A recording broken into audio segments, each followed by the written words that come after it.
Today you're going to come away knowing two things. Number one, how to say no. And number two, how to resist your impulses. The reason why I took these two things for importance is because of a deeper topic. It's called deep work. And you may know something about it, you may not. I'm not quite sure. But these two things are a prerequisite to being able to do that. And for a understanding, society is more successful based off the people who do deeper work. That is proven numerous times by many people that do greater things than most. So, with that being said, if you're able to do these two things, you'll be able to start heading into deep work and being able to accomplish more in a short amount of time. So, the first one I'll go over is how to resist your impulses. And I would recommend the two kind of go hand in hand. The first one is how to resist your impulses, and how to say no. They intertwine with each other, but they do have different paths which they take. So learning both respectively will allow you to understand where and when to say no, and to get at least a baseline of how to do it. So for the first topic, what's the easiest for most to resist their impulses is to first find an impulse that you're doing, right? For a lot of people, it's their phones. A lot of people, it's their phones. You might be one of them, you may not, but if you are one of them, you could use that for a starting point, and I'll use that for reference in this video. So, we'll make an example. We'll say you sporadically check your phone because you think you're missing something and you never are. And then you're just left with a feeling of like emptiness, right? Well, assuming that you do not want this feeling of emptiness, you originally would check your phone. However, when you check your phone, you feel more emptiness. Cycle continues, right? I'm not going to go into depth of the cycle. If you think about it in a certain perspective, you'll understand what I'm saying. If not, fair enough. But with that being said, when you take this impulse and you stop it where it starts. What I mean by this is when you have to recognize when you're going to reach for your phone, and then say to yourself, you could literally say it to yourself if you'd like, or you could. I like to say it in my head because I already have a rule that I've set for myself where my conscious rules over my subconscious, right? It's like kind of like different levels of judges, right? Like there's the Supreme Court, like for US, there's a Supreme Court judge, and then there's like a county judge. My conscious is the Supreme Court judge, and my subconscious is the county judge, right? The one can get the stuff done, but still it has lesser quality in doing so. The other one is absolutely pristine. That's definitions, right? So, with that being said, when you recognize the impulse, take that energy from the impulse and instead reverse engineer it to stop you doing that impulse. Now, normally, you would be doing this in terms of an objective, which I said earlier, to obtain deep work. If you want to look more into it, just like search up deep work, you'll probably find it. It's almost common now, and to some extent. But with that being said, so when you resist your impulse, you could just simply not act on it. I think the best, from my experience, the best way to do about it is out of sight, out of mind is not it, right? Like, me, for example, I used to indulge in, like, snacks after dinner, like, every night. But now, like, there's a literal cupboard that's basically full of snacks. Like, I mean, there's a couple of things in there that are healthy. Minus that, it's just nothing, right?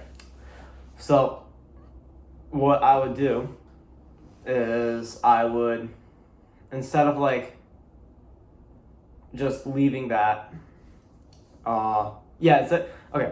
instead of leaving and just, like, not going into the cupboard, what I instead do is I got these, like, chocolates type of thing for, like Christmas or birthday time. It was a while ago.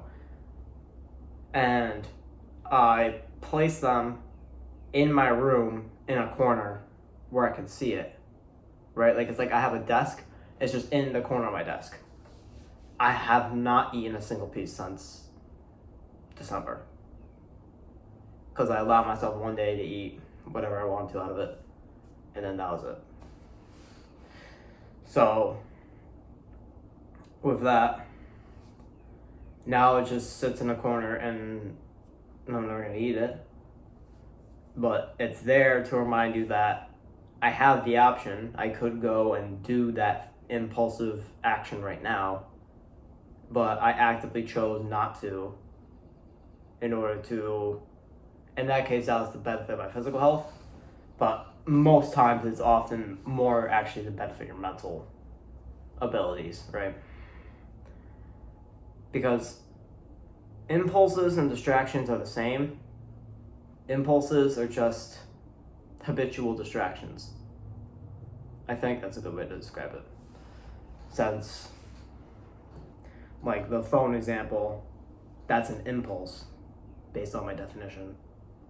But, like, a distraction would be something you see out of the corner of your eye and you're like, boom, you know?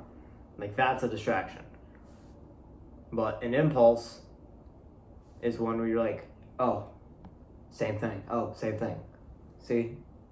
Like, if I just looked like this and I was doing this the whole time, it's just, like, distracting, you know? Like, you don't even know what I'm, like, what, you're like, what is he looking at? So it's like, okay, fair enough. And it's about that at the beginning, like, the most valuable resource is to understand when it's an impulse. Or what is an impulse, right? You have to recognize it.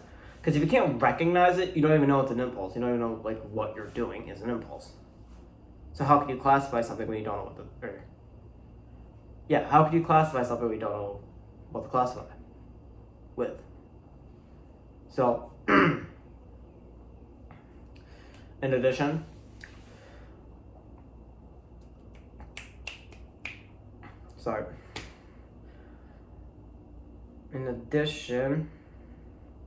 make qualifications for what is an impulse for yourself, right? Like, you could say, oh, well, an impulse is this exact thing, but, like, that's not really going to help you. What's going to help you, because assuming that you have the goal to remove these in the first place, if you don't, whatever. If you do have the goal to remove these in the first place, you should take that time to qualify what is an impulse. Once you get yourself a definition, and once you're able to recognize when it is, when it's not, just repeat that a bunch. It's like repetitions at a gym, man. You just, like, the first time you do bench, you're going to be like, and you might do something like this. You don't really know what the hell you're doing. You're like, fucking, your elbows are like flying out and shit. Your wrist is like, your hand's like out here when you're like trying to hit chest and tries, and you're like doing this. It's like, okay. But then you understand by like the 500th rep that you've done oh, it's more like, well, I can't do it because I'm like, hold on.